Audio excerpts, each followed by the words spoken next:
Hey, SaaS CEOs, are you struggling to connect your product to your marketing? Give me the next 5 minutes and I'm going to walk you through exactly how to do that using a canvas that's going to unlock how your product relates to the positioning and your overall marketing plan.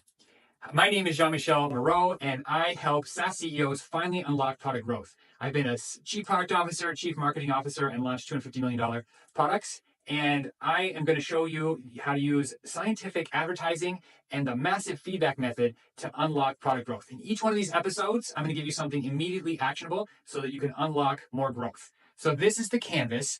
And this is coming from the value proposition design canvas. That was like the inspiration. And then lots of other marketing things from direct response marketing, the 16-word sales letter. These are great resources. So this is what's coming from the value proposition design. And this is your avatar right here. That's your customer persona. And we've got the biggest, most important thing is the pains. So pains goes here, right? So that's where you put your stickies for pains. That's probably one of the most important things to think about because it really motivates action.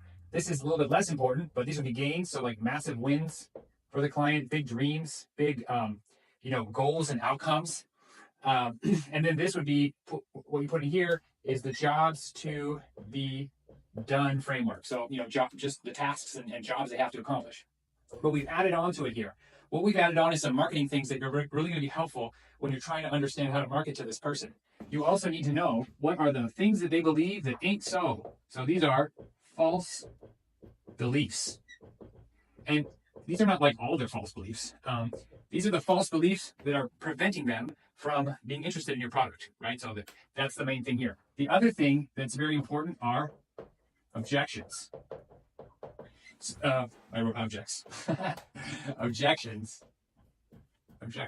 So, you can get this from comments. You can get this from customer feedback. You can get that from your sales team if you're sales driven. Okay, false beliefs and objections. And here's your product. This is what you already know probably from value proposition design if you've seen that. So this is your features on the very end. Features. Now, features, that's probably the easiest for everyone. These are your gain creators. So gain creators. And below is pain relievers. Okay? Pain relievers, gain creators. Pain relievers generally needs to be bigger. It's just how it always works. And for products that are successful, you need lots of pain relievers more than gain creators. Pain relievers are just generally more motivating. Okay, so that's the old stuff, which is very useful. What else do we need to effectively market? Well, the other thing that you need a new opportunity. So what's the saying? New is better than better. That's the saying. New is better than better. People would rather have something new than they would something that's tried and true. Even if the tried and true really does work. People are fascinated with new. It's a super big motivator for human beings, partially because it gives them hope, right? A new thing, maybe this new opportunity is going to work so much better than everything you've tried before if you've tried and failed. It gives you some kind of hope. So the first thing you want for your product is it needs to represent somehow a new opportunity.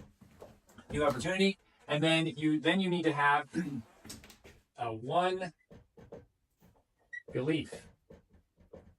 So you have one belief, a new opportunity, and you also, if you can have one, you need a unique mechanism. So how does this all fit together? The one belief is basically that this unique mechanism is somehow a superior way to get this new opportunity. And that's basically it. That gives you differentiation. You can be differentiated by your unique mechanism. It's very hard to have a unique benefit. Like the only way to get this benefit, customers have many choices. So in an effort to differentiate yourself, you need to somehow give them a different path to the goal. And this is your unique mechanism. So somehow your SaaS product needs to have a different way of getting them to where they want to go. It can't just be yet another SaaS product, right? It has to somehow baked into it. It has to have a unique mechanism. And you want people to believe that this is a new opportunity for them and that this is a superior way. And that makes your campaign thesis down here, which is like, my unique, or how do I write this even more clear? The superior way to outcome is via the unique mechanism. Okay, that's a little bit advanced, but that's kind of what you're working on. You can find more details about that in the 16-word sales letter. But then, what's the stuff in the middle? This is sort of like a bridge, right? When you're starting to market a SaaS product, you want users. Usually, you offer them lead magnets or different things to get them to try your app. It's usually cheaper, easier way to get people is to give them, move the free line, give them something valuable now, and then show them a bigger solution with your app. So that's what goes here. This is supposed to be a Band-Aid. So what you're supposed to do here is how do you find good lead magnets? The ideal lead magnet is taking, let me get another color. The ideal lead magnet is taking a pain, and let's say there's a pain reliever over here too. Of course, so what you want to do is the ideal lead magnet would solve a pain, like an immediate pain, but it would also unlock a new pain, right? You're not giving away your app for free, right? We're not saying we will 100% solve their entire problem so that they never need anything for us, that we would never make money, right? So the idea is you're going to give them this lead magnet that actually does immediately solve a surface pain. And it should unlock the next problem, right? The business is problem, solution, right? So you solve one problem, and then they have the next problem, which is now they're the next step, and they're not all the way there. So that's going to bounce them back to a new pain point that your app is the ultimate solution for. So that is how you find good lead magnets. You want to look for things you really can immediately help them out with, and then that's going to walk them back to another pain, and that could be solved with with a bigger pain that can be solved with your final app solution, right? So that's how you find lead magnets. And then last element here is the top one is stories. Stories. You could also call this content. This is like the stories and content that would make up, say, a webinar or a VSL. How do you figure out what are good stories and content? Well, what you're going to do is you're going to want to map out the things that they don't believe. False beliefs, the things they believe that are true over here, right? And the best content you can find is based on evidence, right? So if you want to have like a real story of somebody they can relate to that had an outcome that would break this false belief.